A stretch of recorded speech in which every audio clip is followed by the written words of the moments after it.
வாழ்க வளமுடன். Welcome to TNPSC stars channel.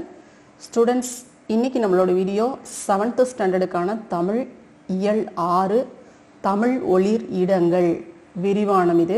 இதில் நம்மளுக்கு கொஷின் ஆன்சர் இருக்காது. இதில் மதிப்பீடு கொஷின்ஸ் தான் இருக்கும் இல்லையா? ஸோ அதை பார்த்துடலாம். அதுக்கு முன்னாடி இந்த லெசன் டிஎன்பிஎஸ்சிக்கு ரொம்ப ரொம்ப முக்கியமான லெசன். ஜிகே போர்ஷன் அந்தளவுக்கு இந்த இதில் இருக்குது. சரிங்களா? ஏற்கனவே நம்மளுக்கு தொடர்ந்து கேட்டது தான். நிறைய கொஷின் இருக்குது. சரிங்களா? நூலகம் பற்றி, வள்ளுவர் கோட்டம் பற்றி, வள்ளுவருடைய அந்த கன்னியாகுமரியில் இருக்கக்கூடிய அந்த சிலையை பற்றி நிறைய விஷயங்கள் இருக்குது. தமிழ் பல்கலைக்கழகம், தஞ்சாவூரில் இருக்கக்கூடிய தமிழ் பல்கலைக்கழகம், இது நம்மளுக்கு தமிழ் ஓரியன்டாக நம்மளுக்கு கொஷின் வரதுக்கான வாய்ப்புகள் இருக்கும். சரியா? ஸோ டிஎன்பிஎஸ்சிக்கு நான் என்ன நினைக்கிறேன் அப்படின்னா, ஒவ்வொரு ஸ்டாண்டர்ட் வைஸாக என்னெல்லாம் இம்பார்ட்டன்ட் கொஷின் இருக்குது, இம்பார்ட்டன்ட் பாயிண்ட்ஸ் என்ன இருக்குது, அதை மட்டுமே நோட் பண்ணி நம்ம தனி வீடியோ பண்ணலாம் அப்படிங்கிறது தான் ஐடியா. சரிங்களா? ஸோ ஃபஸ்ட்டு ஸ்கூல் ஸ்டூடெண்ட்டை முடிச்சிடலாம் அப்படிங்கிறது. இது உங்களுக்குமே யூஸ்ஃபுல்லாக தான் இருக்கும், ரெண்டு பேர்த்துக்குமே. சரியா? உலக தமிழ்ச்சங்கம் மதுரை, தமிழ் சங்கங்கள் அப்படின்னு சொல்லிட்டு நம்மளுக்கு அந்த சங்கங்கள் அந்த இதெல்லாமே நம்ம பார்க்கணும். இயர் எந்தெந்த இதில் நடந்துச்சு, எந்த நாட்டில் நடந்தது அப்படிங்கிறது எல்லாமே தெரிஞ்சிருக்கணும். ஸோ இந்த லெசன் நம்மளுக்கு முக்கியமானது தான். சரியா?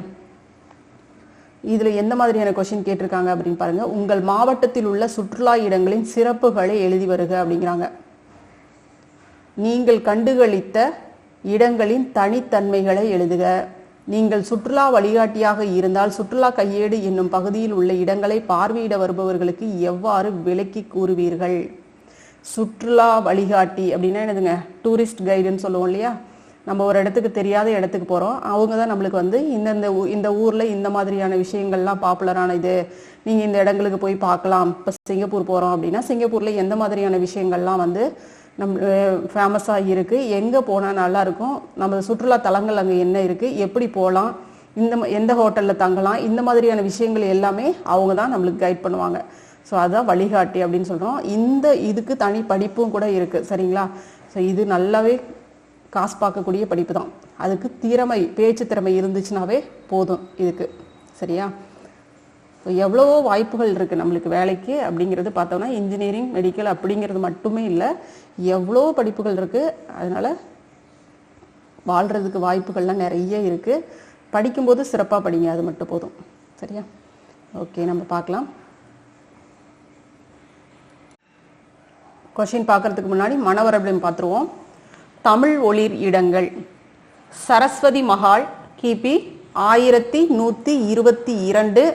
தமிழ், தெலுங்கு உள்ளிட்ட பல மொழிகளில் ஓலை சுவடிகள், கையெழுத்து படிகள், ஓலை சுவடிகள்னு போட்டுங்க, கொஞ்சம் பிரிண்டிங் மிஸ்டேக், ஓலை சுவடிகள், கையெழுத்து படிகள், தமிழ் பல்கலைக்கழகம். அதாவது இதில் நம்ம எதுக்காக ஏற்கனவே நான் சொல்லியிருக்கேன், மனவரைபடம் அப்படிங்கிறது, மைண்ட் மேப் அப்படிங்கிறது எதுக்காக போட்டுக்கிறோம்? நம்ம படிக்கிறதுக்கு ஈஸியான பாயிண்ட்ஸ் எடுத்து வைக்கிறதுக்காக போட்டுக்கிறோம். சரிங்களா? முக்கியமான அதில் பாயிண்ட்ஸ் என்னெல்லாம் இருக்கோ அதை மட்டும் நம்ம எடுத்துக்கிறோம். சரியா? இங்கே தொகுத்து நான் உங்களுக்கு சொல்லும் பொழுது உங்களுக்கு ஈஸியாக புரியும். சரியா? இதே தான் நம்ம தொகுத்து சொல்ல போகிறோம். சரஸ்வதி மஹால் அப்படிங்கிற இது ஏற்படுத்தினது கிபி 1122. இதில் தமிழ், தெலுங்கு உள்ளிட்ட பல மொழிகளில் ஓலைச்சுவடிகள், கையெழுத்து படிகள் இதெல்லாம் இருக்கு எங்க? சரஸ்வதி மஹாலில். சரிங்களா? அடுத்து பார்த்தோம்னா தமிழ் பல்கலைக்கழகம். இது தொடங்கியது 1981 தமிழுக்காக தொடங்கப்பட்ட பல்கலைக்கழகம். சரிங்களா? வானத்தில் இருந்து பார்க்கும்போது தமிழ்நாடு என்ற பெயர் தெரியும்படி கட்டடங்கள் இருக்கின்றன. பார்த்தோம்னாவே நம்மளுக்கு தெரியும் அந்த கட்டட அமைப்பு எப்படி இருக்கு அப்படின்னா, தமிழ்நாடு அப்படிங்கிற அந்த பேர் நம்ம வானிலிருந்து பார்க்கும்போதும் அந்த பேர் அப்படியே தெரிகிற மாதிரி அந்த அளவுக்கு அதை அமைச்சிருக்காங்க. 5 புலங்களும் 25 துறைகளும் இதில் உள்ளடக்கமாக இருக்கு. சரியா? அடுத்து ஊவேசா நூலகம். இங்க ஊவேசா நூலகத்துல 2128 ஓலை சுவடிகள் இருக்கு. கன்னிமாரா நூலகம் எப்ப தொடங்கினாங்கன்னா 1896 தொடங்கப்பட்டுச்சு. தமிழ்நாட்டின் மைய நூலகமாக இந்த கன்னிமாரா நூலகம் இருக்கு. 2 லட்சத்திற்கும் மேற்பட்ட நூல்கள் இங்க இருக்கு. சரிங்களா? ஸோ இது நானும் போய் பார்த்துருக்கேன். செம்மையாக இருக்கும் இந்த நூலகம். நல்லாவே இருக்கும், ரொம்ப பெருசாக இருக்கும், எல்லாமே நம்மளுக்கு கிடைக்கும். எந்த மாதிரியான புக்ஸ் நம்மளுக்கு தேவையோ அத்தனையுமே நம்மளுக்கு இதில் இருக்குது. சரியா? ரொம்ப சூப்பராக இருக்கும். வாய்ப்பு கிடைச்சா ஒரு தடவை பாருங்கள் போய். சென்னை வள்ளுவர் கோட்டம் திருவள்ளுவரின் புகழை உலகறிய செய்யும் வகையில் அமைக்கப்பட்டுள்ளது வள்ளுவர் கோட்டம். 1330 குறட்பாக்கள் இந்த இதுல செதுக்கப்பட்டிருக்கு. கன்னியாகுமரியில் உள்ள திருவள்ளுவர் சிலை தமிழக அரசு இதை நிறுவியது. தமிழக அரசு தான் இந்த கன்னியாகுமரியில் இருக்கக்கூடிய அந்த திருவள்ளுவர் சிலையை நிறுவியது தமிழக அரசு. வள்ளுவர் சிலை எவ்வளவு அடி இருக்குன்னா 133 அடி உயரத்தில் உள்ளது. உயரம்னு போட்டுக்கோங்க, உயரத்தில் உள்ளது. சிலையின் எடை எவ்வளவுன்னு பார்த்தோம்னா 7000 டன் எடை. 7000 டன் எடை. ஏன் இது 7 இது 133 வருதுங்க? 7 ஒவ்வொரு குறள்லையும் எத்தனை இருக்கும்? 7 சீர்கள் அமைக்கப்பட்டிருக்கும் இல்லையா? 7 சீர்கள் கொண்டதாக இருக்கும். 133 என்னது இருக்கும்?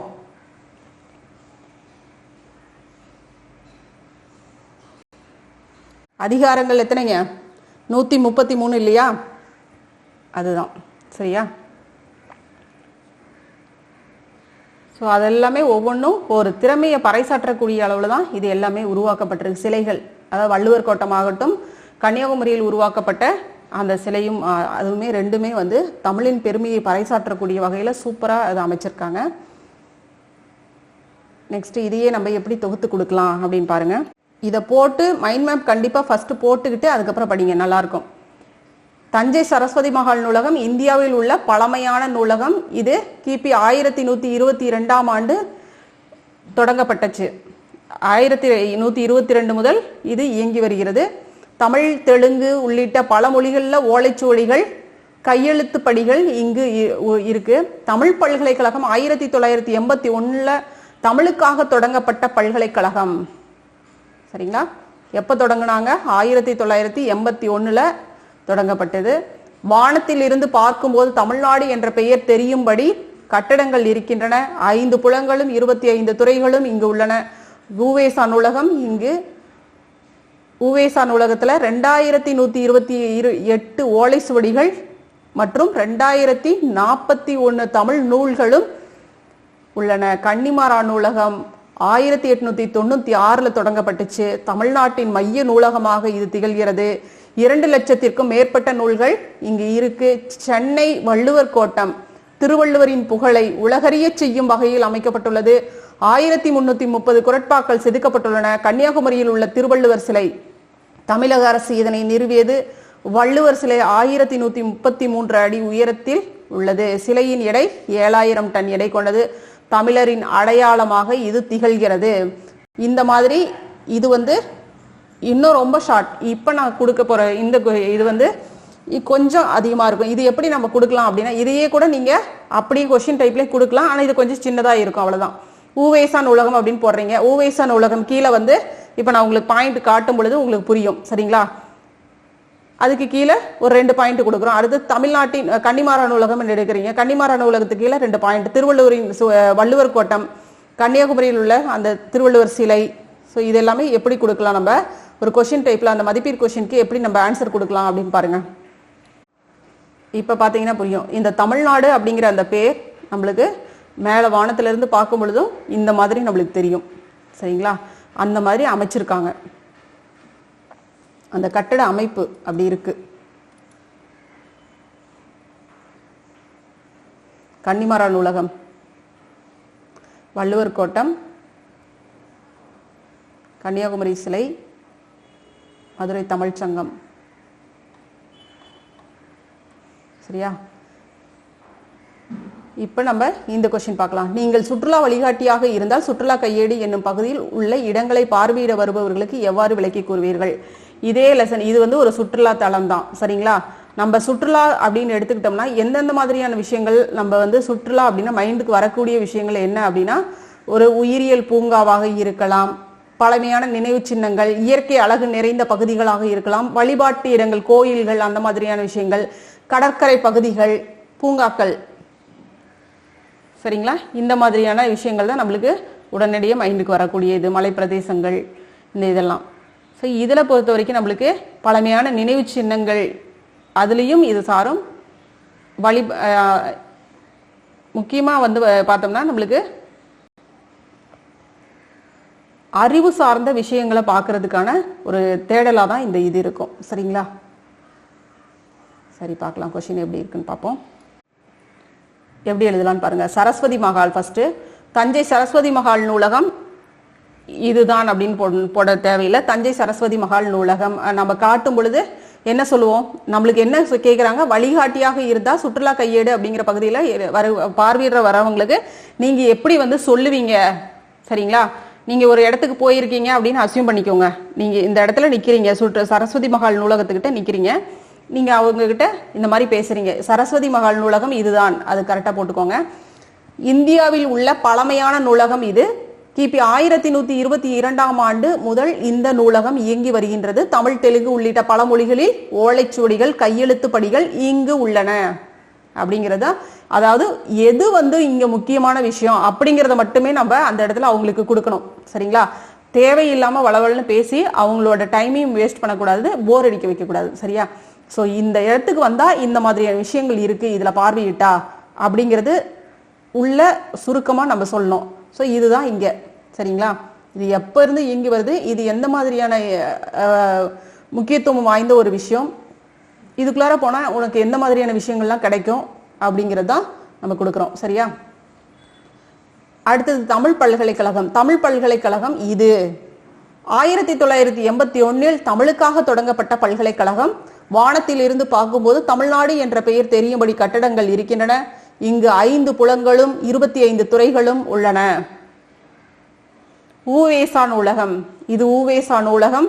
இங்கு 2128 ஓலை சுவடிகள் மற்றும் 2041 தமிழ் நூல்களும் உள்ளன.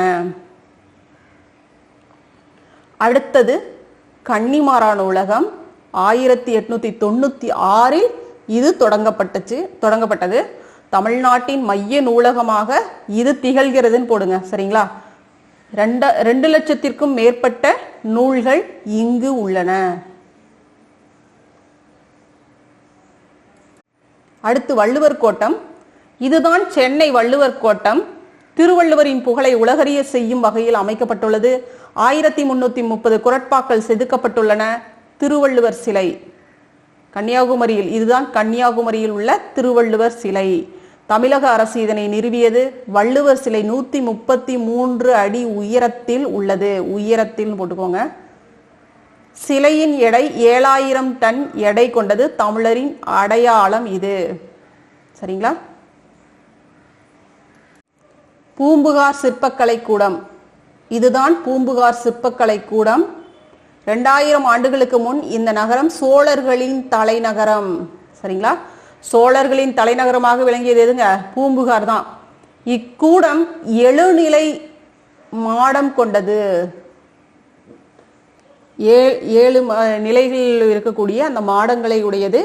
கண்ணகியின் வரலாற்றை விளக்கும் 49 சிற்ப தொகுதிகள் இடம்பெற்றுள்ளது. இப்படி பல சிறப்புகள் கொண்ட இடங்களை நாம் பாதுகாக்க வேண்டும் அப்படிங்கிற ஒரு விஷயத்தையும் நம்ம அவங்க கிட்ட முன்வைக்கிறோம், அவ்வளவுதான், சரியா? ஸோ சுற்றுலா வழிகாட்டியா இருந்தா எப்படி நீ வந்து அவங்களுக்கு சொல்லுவ அப்படிங்கிறதா இந்த லெசன்ல இருந்து நம்ம அப்படியே எடுத்து கொடுக்கலாம், சரியா? ஓகேமா. அடுத்தது பார்த்தீங்கன்னா, உங்கள் மாவட்டத்தில் உள்ள சுற்றுலா இடங்களின் சிறப்புகளை எழுதி வருக. நீ இருக்கக்கூடிய அந்த மாவட்டத்தில் இருக்கக்கூடிய சுற்றுலா தலங்கள் என்னென்னலாம் இருக்கு, எதையெல்லாம் பார்வையிடலாம் அப்படிங்கிறத பத்தி எழுத போறோம், சரியா? இப்போ உன்னுடைய ஊர் வந்து ஈரோடு அப்படின்னு எடுத்துக்கிட்டா அங்கே என்னெல்லாம் இருக்கு? பெரியார் அண்ணா நினைவகம் இருக்கு, தொல்லாய்வு கூடம் இருக்கு, பவானிசாகர் அணை இருக்கு, கொடிவேரி அணை, மிகப்பெரிய ஜவுளி சந்தை. ஈரோடு அப்படின்னு எடுத்துக்கிட்டோம்னாவே ஒரு பெரிய ஜவுளி கடல்னு சொல்லலாம் இல்லையா? ஜவுளி சந்தை இதெல்லாம் இருக்கு. தந்தை பெரியார் அவர்கள் பயன்படுத்திய அனைத்து பொருட்களும், நூல்களும், புகைப்படங்களும் நினைவகத்தில் காட்சிப்படுத்தப்பட்டுள்ளன. பழமையை பறைசாற்றும் கல்வெட்டுக்கள், தொல்பொருட்கள் பாதுகாப்பிடமாக வஉசி பூங்கா அருகில் உள்ள அந்த தொல்லாய்வு கூடத்தில் இதெல்லாமே பாதுகாக்கப்பட்டு வந்துட்டு இருக்கு. பழமை நீக்க நீர்த்தேக்கம் பவானிசாகர் அணையும் பவானிசாகர் அந்த நீர்த்தேக்க அணை, பவானிசாகருடைய அந்த அணை இருக்கு. அதுக்கப்புறம் அந்த மஞ்சள் ஏற்றுமதி அப்படின்னு பார்த்தோம்னாவே நம்மளுக்கு வந்து நினைவுக்கு வர்றது அப்படின்னா ஈரோடு தான், சரிங்களா? மஞ்சள் பிரசித்தி அப்படின்னு நம்ம பார்த்தோன்னா ஈரோட்டில் இந்த மாதிரியான முக்கியமான விஷயங்கள் இருக்குது. நீ இருக்கக்கூடிய பகுதியில் கோயம்புத்தூர் அப்படின்னு எடுத்துக்கிட்டா நீ அந்த பகுதியில் என்ன இருக்குது, நாமக்கல் எடுத்துக்கிட்டோன்னா அந்த மாதிரியான பகுதிகளில் என்ன இருக்குது, சென்னை இதை எடுத்துக்கிட்டோம்னா அளப்பரிய இது இருக்குது, ஏகப்பட்ட விஷயங்கள் இருக்குது. சென்னையில் எடுத்துக்கிட்டோம்னா அதில் ஒரு 10-15 போட்டிங்க அப்படின்னா போதுமானது. சரியா? ஸோ உனக்கு நீ எந்த ஊரில் இருக்கோ அது ஃபேமஸாக இருக்கோ அது மாதிரியான இதெல்லாம் நீ எடுத்து எழுதினாவே போதுமானது. சரியா? திருச்சின்னு பார்த்தோம்னா மலைக்கோட்டை, கோவில்கள், அங்கே பிரசித்தி பெற்ற கோவில்கள் எவ்வளோ இருக்குது. ஸோ அங்கே இருக்கக்கூடிய அந்த பிஹெச்எல் நிறுவனம் அதை கூட நம்ம பார்க்கலாம். ஸோ முக்கியமான தொழில் கூடங்கள் சரிங்களா, தொழிற்சாலைகள் அதையும் நம்ம இந்த இடத்துல மீன் பண்ணலாம். சரிங்களா? அதுவும் நம்ம பார்வையிடக்கூடிய ஒரு விஷயம்தான். நீங்கள் கண்டுகளித்த இடங்களின் தனித்தன்மைகளை எழுதுக. நீ எந்த இடத்துக்கு போயிருக்க அந்த இடத்தை பற்றி நீ விவரி அப்படின்னா, நீங்கள் ஒரு உயிரியல் பூங்காக்கு போனேன் அப்படின்னா அந்த இடத்துல நான் எந்த மாதிரியான விலங்குகளை பார்த்தேன், அங்கே எப்படி இருக்குது, அதை எப்படி பாதுகாத்து வர்றாங்க, அப்படிப்பட்ட விஷயங்களை நீ கொடுக்கலாம். இப்போ நீ ஒரு அருவிக்கு போயிருக்க அப்படின்னா அங்கே எப்படி இருக்கும், எந்த மாதிரியான சூழ்நிலை, அதாவது எந்த காலநிலைக்கு போனால் அந்த இடத்துக்கு போனால் ஏற்றதாக இருக்கும், நான் போயிருந்தப்ப எப்படி இருந்துச்சு, இந்த மாதிரியான விஷயங்கள்லாம் நீ எழுதலாம். சரியா?